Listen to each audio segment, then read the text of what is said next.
Steve Commodore. Maker.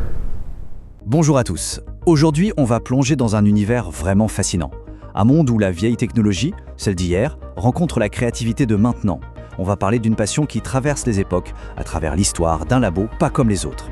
Et voilà, cette phrase, c'est un peu notre porte d'entrée. Elle nous ouvre les portes d'un endroit où les vieux ordis et les radios d'époque, eh bien ce ne sont pas juste des pièces de musée, non, ce sont des outils bien vivants qui servent encore à créer. Alors c'est parti. Dans cette analyse, on va décortiquer ce hobby vraiment passionnant en regardant de plus près le labo d'un créateur. On va se concentrer sur l'histoire de la radio CB et cette fameuse qu'on appelle la chasse aux ondes lointaines. Ce qu'il faut voir, c'est qu'aujourd'hui, ce labo, c'est un vrai carrefour de création. On y trouve un peu de tout, un mélange assez éclectique, de la photo, de la musique électronique, et tout ça avec une passion bien ancrée pour le matos vintage. Oui, on parle des bons vieux Commodore et Amiga. Mais bon, pour vraiment saisir d'où vient cette passion, il faut remonter un peu le temps.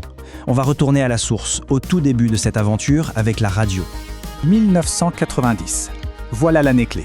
C'est le moment où le créateur de ce labo, qu'on connaît sous le pseudo SYC_Maker, est devenu officiellement opérateur radio, et pas n'importe où, sur la fameuse Citizen Band, la CB. Et attention, cette passion, elle ne sort pas de nulle part. Elle a des racines qui remontent à l'adolescence.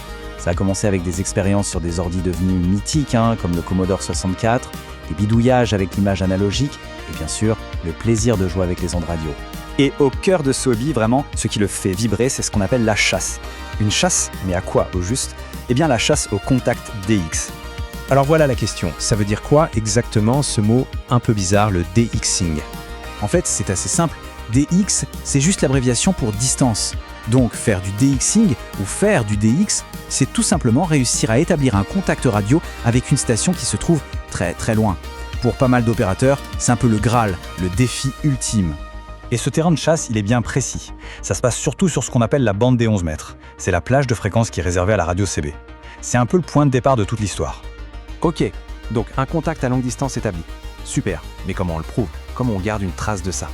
C'est là qu'entre en jeu une tradition presque aussi vieille que la radio. Cette tradition, c'est l'échange de cartes QSL. Il faut imaginer ça comme une sorte de carte postale, mais pour les passionnés de radio. C'est la preuve matérielle, le souvenir de cette connexion incroyable et souvent très brève à travers les airs.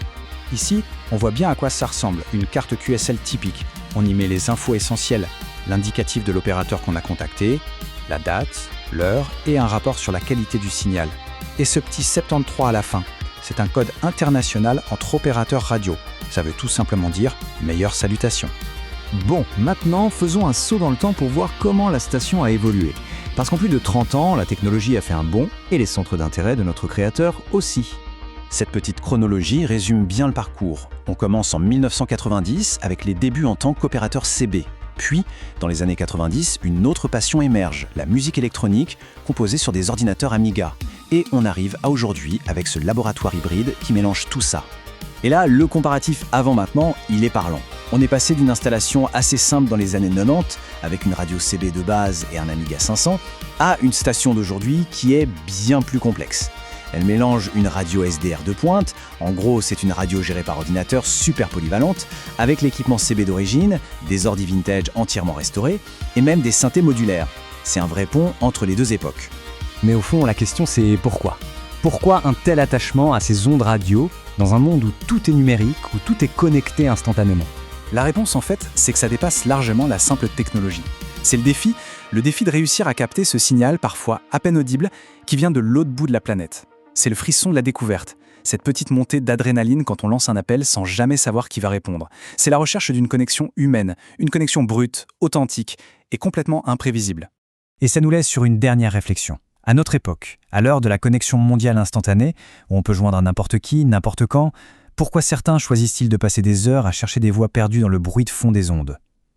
La réponse, au fond, se trouve peut-être simplement dans la beauté de cette quête.